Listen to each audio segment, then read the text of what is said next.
busque os erros alheios, busque os seus. Fique feliz ao ver que os outros prosperam. Partilhe sua alegria com os demais. Sai Baba. Om Sai Ram, Om Cristo Om. Estamos na quinta-feira, dia 26 de julho de 2001. O mês de julho está acabando. E hoje é um dia importantíssimo. Os nossos irmãos silvícolas reverenciam muito esta figura e nós devemos reverenciá-la também, os avós.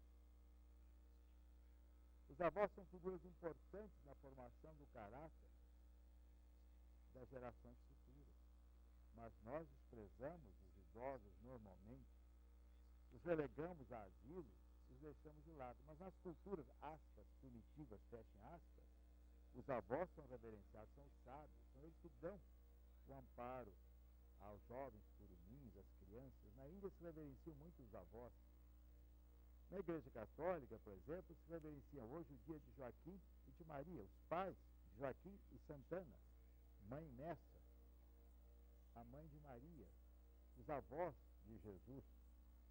E graças a eles, Jesus teve uma herança da sua cultura, da cultura do seu povo, que permitiu, então, a eclosão da magnificência do Cristo nele, a beleza da expressão crística nele. Ele fez o Cristo vivo, porque os avós deram a ele uma substância na tradição hebraica. Como os avós indígenas transmitem aos seus netos, e veremos no sábado, esta cultura, esta herança.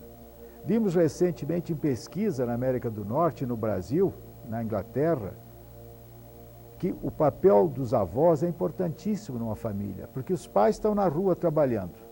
Os avós, quando estão em casa e vivem com os netos, dão aquela assistência que os pais não podem dar muitas vezes. Ajudam nos estudos. Os netos que dispõem de avós em casa, ou por horas, ou por dias, ou por anos, usufruem melhor da vida, porque tem um amparo de alguém que amadureceu, que conhece aquelas dificuldades e tem tempo disponível agora para dar o amor e a sabedoria acumulados. Mas antes de prosseguirmos com a leitura de Swami Prabhavananda, vamos continuar com a leitura do discurso da preleção de Sai Baba acerca do Ramayana, porque acho que ela fecha bem. E no Ramayana nós temos também figura dos avós, transmitindo a cultura para que o povo pudesse crescer na sabedoria das suas tradições. Mas ouçamos ainda Sai Baba falando sobre o Ramayana. O Ramayana encerra em si mesmo muitas verdades ocultas. O épico, antes e acima de tudo, expõe os deveres do indivíduo. Os deveres do indivíduo ensinados pelo Ramayana não se relacionam apenas à forma externa do individual. O individual não significa apenas a forma, a realidade interior e a divindade residentes no coração do indivíduo se constituem na verdadeira individualidade do ser. Esta divindade interior é exteriorizada na conduta individual. Rama exemplificou estes valores individuais particulares da humanidade.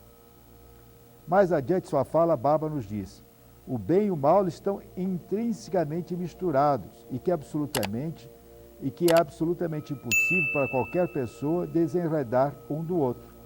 Da mesma forma como o da conexão e o contraste entre uma face brilhante, clara, e uma corola de cabelos negros. É a que jaz entre o bem e o mal. Se Ravana, ou seja, o rei de Sri Lanka, a figura, o rei demônio, jamais houvesse existido, o nome de Rama e sua fama não se teriam espalhado, propagado tanto e tão longe. Ravana não era uma pessoa comum. Ele estudara tudo quanto Rama havia estudado, mas ele não pôs em prática o aprendido. Em consequência disso, ele sofreu de indigestão de conhecimento. Rama pôs em uso tudo quanto aprendera, que digerira apropriadamente e com isso enriqueceu seus súditos. Existem dois tipos de estudo: o que leva à introspecção e o que conduz à exteriorização, ao exterior. O amontoado de conhecimento decorado e vomitado na folha de respostas de um teste é o olhar para fora, é o estudo superficial. Por outro lado, levando o estudado para o domínio do seu coração, sentindo sua plenitude e experienciando sua felicidade, é o estudo que interioriza.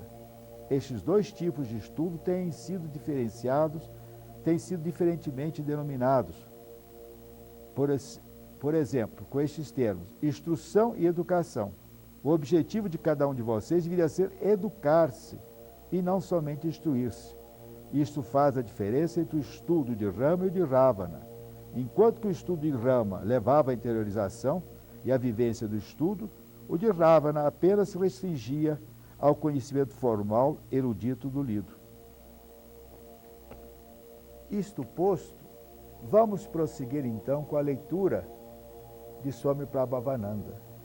Nós vimos ontem o Karma Yoga, ou seja, o yoga do trabalho desinteressado, altruístico, como a irmã Joselita faz para o Asilo de Santo Eduardo, e o caminho do conhecimento puro, mas não aquele do erudito, que lê livros, memoriza e depois cita os livros, mas não se realiza, ele não vive nada daquilo que ele lê, ele apenas corrige. Me perdoem os gramáticos, brincando, né? Os gramáticos pregas que o povo gera ao falar. Depois se diz assim, não é vernáculo, assim não está, não é erudito falar-se desta forma, mas os falares do povo são que geram depois as normas das gramáticas. Os eruditos estudam apenas a gramática, o povo fala, o povo vive a sua língua e cria vocábulos, cria regras novas. Mas vamos agora a um pouquinho só do livro de Swami Prabhavananda. Nós vimos o Karma e o Gyani. Agora ele fala, o Bhakti Yoga é o caminho da devoção. Neste caminho, o adorador mistura seu ego com o ideal escolhido de Deus, cultivando um intenso amor por ele como a um ente pessoal. A maioria dos crentes de todas as grandes religiões do mundo segue a Bhakti Yoga ou Bhakti Yoga. E com isto, nós paramos o nosso programa de hoje. A devoção é o Bhakti, é aquele que ama profundamente o objeto do seu amor e se identifica com ele, vendo-o em toda parte, em todas as criaturas. É o caminho da devoção, é um caminho difícil, porque pode levar ao fanatismo.